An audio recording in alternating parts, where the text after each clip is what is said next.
Alors, pour la cinquième question, vu que ces minéraux se forment à une pression et une température déterminée, ils permettent donc de reconstituer les conditions de formation des roches qui le contiennent. Donc, les roches qui les contiennent. D'où on les nomme minéraux indicateurs ou bien minéraux index. Donc, ici, on a la définition d'un minéral index. Donc, quels sont les facteurs du métamorphisme dans le globe terrestre? Ici, je vais pas parler de la température. La température, elle aussi, elle nous permet de transformer les roches. Donc, le cas de la poterie ou bien de l'industrie du brique, c'est-à-dire le liageage, donc, ou bien le faïence, les industries utilisent la température pour modifier l'argile qui devient soit brique, soit autre chose. Donc, on peut modifier les roches grâce à la température. Donc, les facteurs de métamorphisme dans le globe terrestre. Les principaux facteurs du métamorphisme sont la température. Quand on s'enfonce dans le globe terrestre, la température augmente avec la profondeur. Cette variation de température en fonction de la profondeur représente le gradient géothermique. On parle aussi de géotherme, c'est-à-dire à chaque fois qu'on descend en profondeur, la température va augmenter. C'est normal. C'est ce qu'on appelle le gradient géothermique ou bien le géotherme. En moyenne, la température augmente de 3 degrés Celsius tous les 100 mètres dans la croûte continentale, mais la valeur du gradient géothermique varie beaucoup en fonction des zones terrestres, selon l'activité tectonique aussi.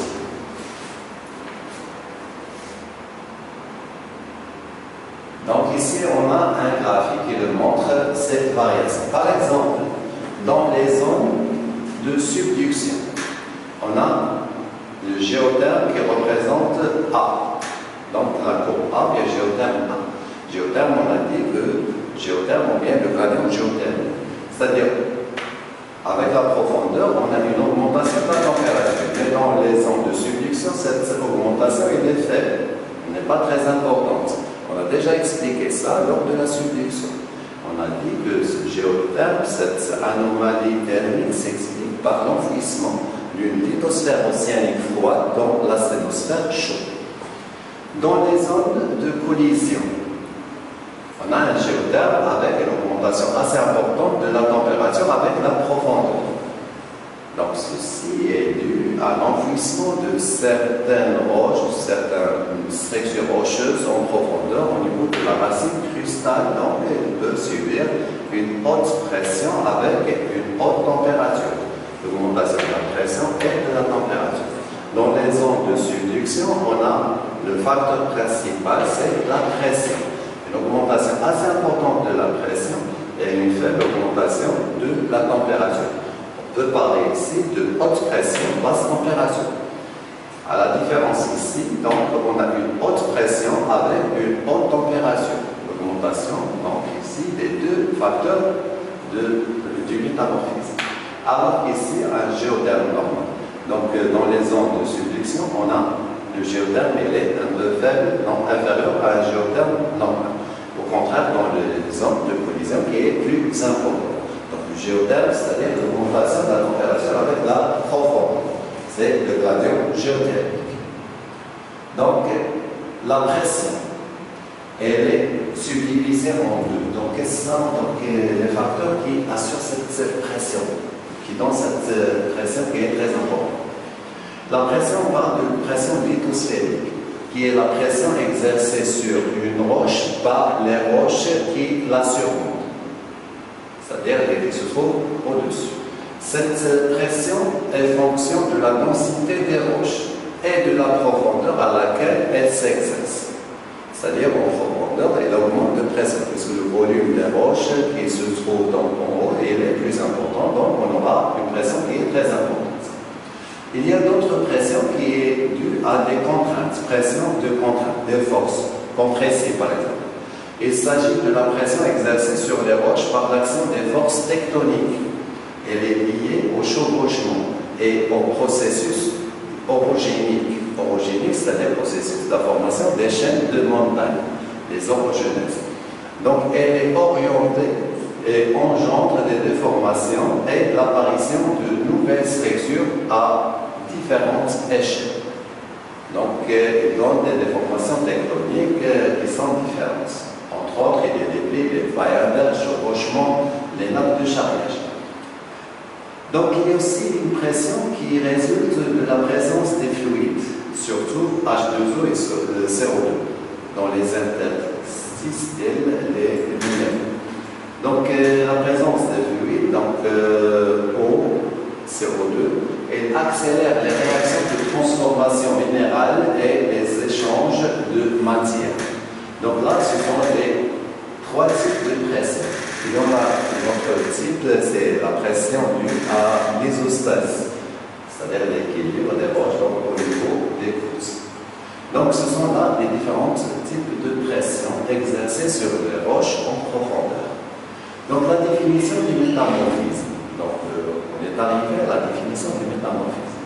Donc, le métamorphisme, c'est quoi? C'est une modification, c'est une transformation de roches qui se fait à l'état solide.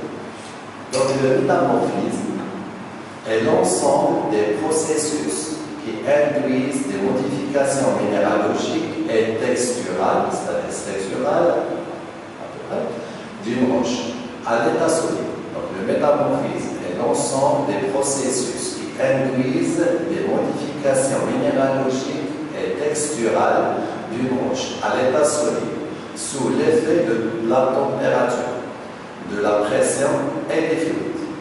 Ces transformations entraînent une réorganisation des éléments dans les roches et, de ce fait, un changement des minéraux de ces roches. On dit qu'il y a recristallisation. Ceci toujours à l'état solide. Le métamorphisme peut affecter des roches sédimentaires ou magmatiques ou métamorphiques. C'est-à-dire même les roches métamorphiques peuvent être métamorphisées, peuvent se transformer. Ce sont des roches préexistantes. Donc toutes les roches préexistantes peuvent subir le métamorphisme.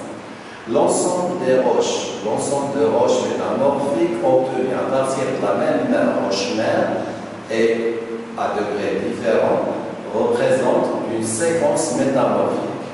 Le tableau suivant illustre les grands types de séquences. Donc on a des séquences pour terminer, donc on a quelques types de séquences. Il y a des séquences spiritiques, arénacées, donc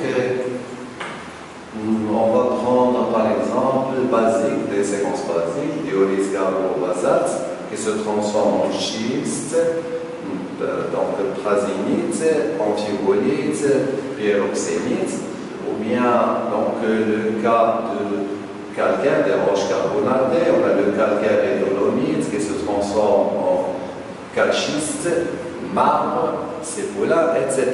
Donc ces différentes roches. Donc la roche pélitique par exemple, les pélites argileuses, se transforment en schiste, mécachiste, gneiss. Dans le cas donc zone de subduction, on a par exemple le gabbro, donc qui se transforme en schiste vert, schiste bleu, éclogite. On peut parler même de mutagabbro à la place du schiste. Bon. Ce sont là les séries métamorphiques, c'est-à-dire les roches métamorphiques issues de la même roche d'origine initiale. Donc, notion de faciès, on le laisse ce paragraphe pour la prochaine fois. Au revoir, bonne chance.